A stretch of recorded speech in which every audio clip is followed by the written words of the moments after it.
ताज बनवा दे ए राजा, तोरा खातिर एगो ताज बनवा दे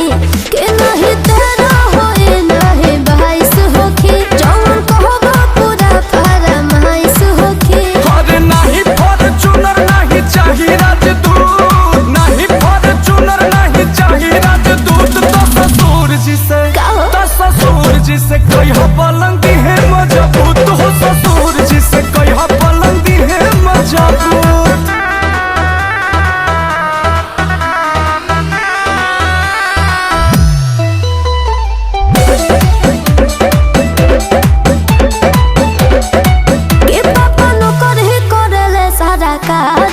तो सुन को दी है टाटा के गाड़ी,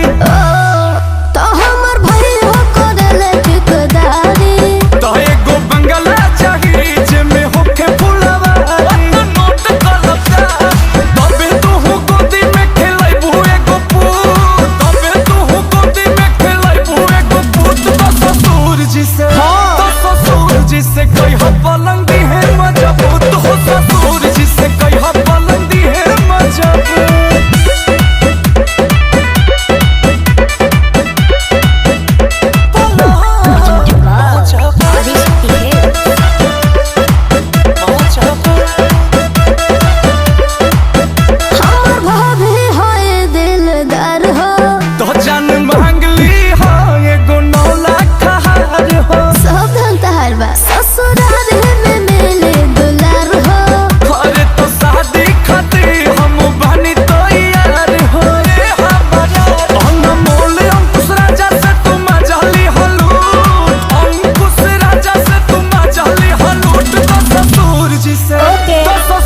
जिसे कहियो पलंग